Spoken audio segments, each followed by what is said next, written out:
We can't prevent our children going through bullying. The bully isn't necessarily a bad person. If you can crack this lesson early on, is it reframes the whole experience of bullying from fearing the bully and being angry towards the bully. That's a really powerful step. When you look less confident, you're more likely to be picked on. If your child is going through bullying, one of the best things you can do is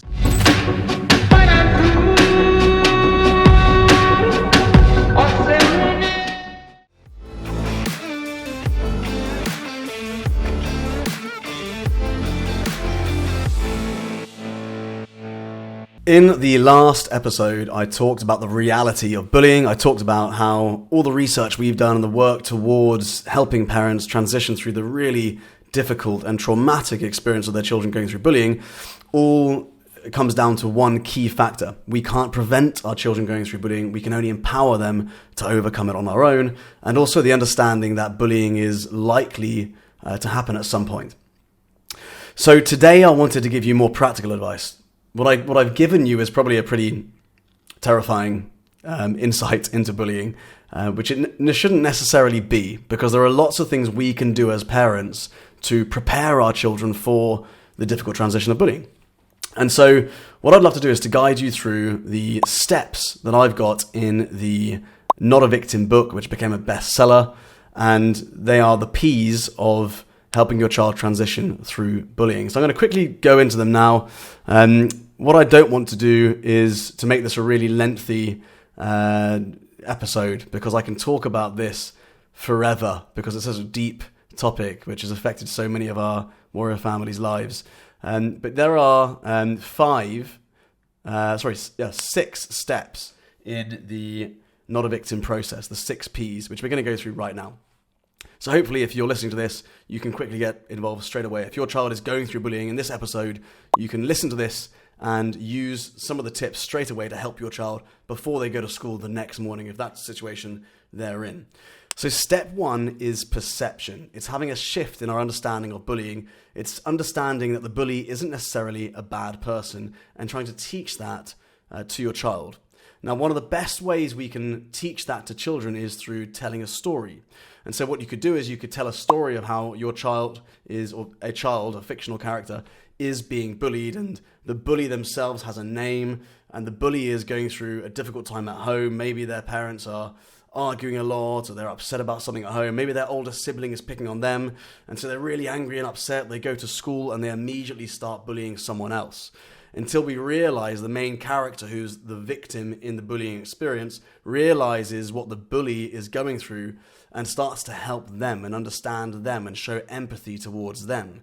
What this does for your child, if you can crack this lesson early on, is it reframes the whole experience of bullying from fearing the bully and being angry towards the bully and being scared of them and intimidated by them, to more of a calm approach where they actually feel sorry for them. Rather than scaring them, being scared by them, they feel sorry for them. There's more empathy involved. And it basically reduces the power that the bully has in that power dynamic between the victim and the bully. So that's a really powerful step. So step 1 there is perception. Step 2 is presentation. So this is a really practical step. Non-verbal communication is one of the most important factors when it comes to your child's or how your child is seen by others. It actually makes up 95% of the message we have as human beings. So only 5% is actually the way we speak. The other 95% is our body language, our non-verbal communication. So the way we talk, the way we act, the way we look, the way we shake hands, our posture, the way we enter a room, all that sort of stuff is really, really important. So we need to paint a picture of a strong and confident individual and not a picture of a victim. So in the Warrior Academy, we use what we call vocal cues. So we might analyze a child's body language using the Not a Victim system. If you've got the Not a Victim book, this gives you a really deep breakdown of every single element to analyze, as well as a link to actually do an assessment to find out how they score with their body language. But essentially, you want to be looking at things like their eye contact. Are they avoiding eye contact all the time? Is their posture up, or are they kind of hunched over? Are they looking down at the ground a lot? Are they speaking really, really quickly to avoid anyone listening to them clearly? When they enter a room, do they go to the sides of the room and avoid going to the center of the room to take up space? When they speak, do they use their hands? Are they biting their fingernails? Are they fidgeting a lot? These are all signs of anxiety or signs that they're not confident.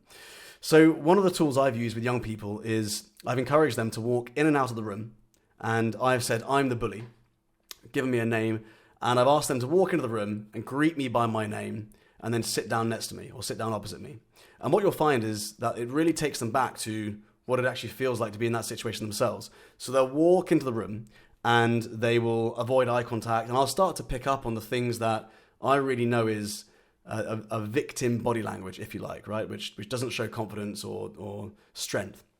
And so if I notice three things, let's say eye contact, hands in pockets, and maybe fidgeting when they're speaking, I'll pick up on those three things. I won't overwhelm the child with loads of things, but just those three things, and I'll look to correct them. I'll sit down with the child and I'll say, these three things make you look less confident. And when you look less confident, you're more likely to be picked on. So let's try and make you look more confident by correcting those three things. Instead of saying to a child, whenever you see them have their hands in their pockets and their head down, just say to them the vocal cue of pockets. And that should remind them to take their hands out of their pockets. If they are avoiding eye contact when they talk to you or anyone else, just say the vocal cue of eyes, and that will remind them to have eye contact with you. If they're fidgeting and that's showing anxiety, just use the vocal cue of fidgeting or fingers. Something very simple that's easy to remember, which doesn't really allude to the fact that they're doing something that they're anxious about, because you don't want to embarrass them in front of other people if other people are around. Now, after a while of doing these vocal cues and cementing these vocal cues, what you'll find is your child starts to do it automatically. They start to remind themselves, and you don't need to be there to do it. Once they understand the process of looking and appearing confident, they'll start to be more confident, and they have a less of a chance to be picked on. So step 2 is presentation. Step 3 is preparation. If your child is going through bullying, one of the best things you can do is prepare them for the next time they meet the bully. Now, what I mean is prepare them with the right way to respond. So we need to teach them that the right way to respond would protect them from harm. It would stop the bullying dead in its tracks. It would deconstruct the bully-victim relationship. And it would remind us that the bully has no power over us, as well as not escalate the situation. So you don't want to teach your child to be aggressive, because that could escalate the situation and then they could get in trouble instead of the bully. Just a quick shout out to the guys at Shield who manage this podcast, come up with the strategy behind the podcast, help me schedule interviews, as well as do all of the editing and the producing of the podcast. Without them, we wouldn't be able to produce this podcast. If you would like to create your own podcast, I can't recommend the Shield team enough. They have done well over 100 episodes for me over the last few years, and I've been so pleased with the results. So have a look in the description of this video or the podcast episode, and you'll see how to get in touch with them yourself. So really, preparation is about coming up with the right reaction and response. And what I've found is that coming up with something very short and memorable is a good idea. So coming up with a term like "who cares" when the bully says something which is designed to aggravate them, or whatever. Be careful with sarcasm, because for a lot of children, sarcasm doesn't really make sense if they're very young, so you've got to use it within the right context. But short, sharp, easy responses like "who cares," whatever, yeah, sure, whatever it is, that stops them dead in their tracks, does all those things I mentioned, deconstructs the relationship. It's easy for your child to remember. So then when they go into the situation, they don't hesitate, because hesitation is a victim trait, and they don't appear confident. They're more likely to accelerate the bullying or to increase the bullying. So it's very important that they're very quick with this response. So it's coming up with those responses and having your child come up with them as well, so that they feel natural. Step 4 is practice. So now you've come up with these great responses for your child to say when they're being bullied or when someone's coming over to them and trying to cause some upset. The best thing now is to practice. One of the most powerful tools you've got as a parent to prepare your child for bullying is role-playing games. So it's sitting down with your child and taking on the role of the bully, and then approaching them as the bully would and encouraging them to say the prepared response back to you. Now, a really, really interesting way of doing this is flipping it around. You be the victim in the situation, and your child can be the bully. And what you'll see now, and maybe this is the best thing to do is to do this way first. What you'll see now is how your child is being bullied because they will look back on previous memories to show you what they were going through. So then you've got a deep insight, a very clear insight into what the bully is saying to them in order to upset them, which can be really, really useful for you, because then you can A, understand where they're coming from, because sometimes it's hard for them to explain, but B, you're now in a position to show them the best way to shut down the bullying in that instance straight away, and to deconstruct the relationship, and to make the bully feel awkward and not quite sure what to say next, using those prepared responses. So by doing the practice step 4 practice, you'll actually build so much confidence in your child. They'll go back to school the next day less anxious, less worried. They'll know what to say when they meet the bully. They'll know what to say when the bully comes to them with something. They'll know how to respond. They'll have the right body language, and they'll feel confident because they've practiced it. It's just like when you are training a child in martial arts. You teach them self-defense, and you practice the same basic drill all the time until it's just second nature. So when you are in a high-stress environment and you're being tested physically, you know how to defend yourself. You know how to respond. And it's no different with bullying either. Step 5 is to produce. Now, this is really key, because what I often find is that a parent will find out their child's being bullied. They'll go to the school and say, I found out that so-and-so is bullying my child. Please, can you help me do something about it? Or even worse, they'll go to the parents of the bully, and often that's the worst thing you can do as a parent, because it's just a highly emotive situation. No parent likes to be accused that their child is a bully. So the first thing the school will do is ask you to tell them when your child's being bullied. Now, most parents never do this step 5, produce. They don't produce an incident log. So when you're producing an incident log, really you want to have the W's, right? Who, what, when, where, and witnesses. Make sure you list all of that down. Every time your child comes back from school and they've explained they've been bullied, have that conversation with them, have that written down. And what you'll then find is that you can say to the school, here are the last 10 times. The fact that you've got a backup log of incidences really helps you in your case, because the other children won't have that. If they have been bullying your child, they simply won't have any supporting evidence. So step 5 is produce.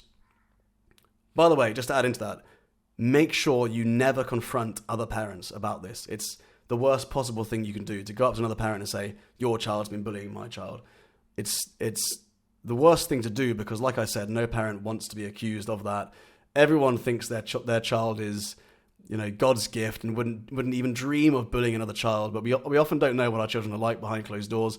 When your child is in the classroom, what social pressure are they under in order to try and feel more power in their lives and show bullying, right? It's very hard for us to avoid that entirely. So it's really important that you go to a neutral person like a teacher rather than the other parent. So just bear that in mind, because you can often make things a lot worse if you do that. Step 6 is to persevere. It's really, really important that your child perseveres in a different community outside of the community they're being bullied in. Most communities that children get bullied in are the school community, simply because they spend most of their time in school. They're there for 8 hours every day. So we spend a lot of time there. We're more likely to get bullied there.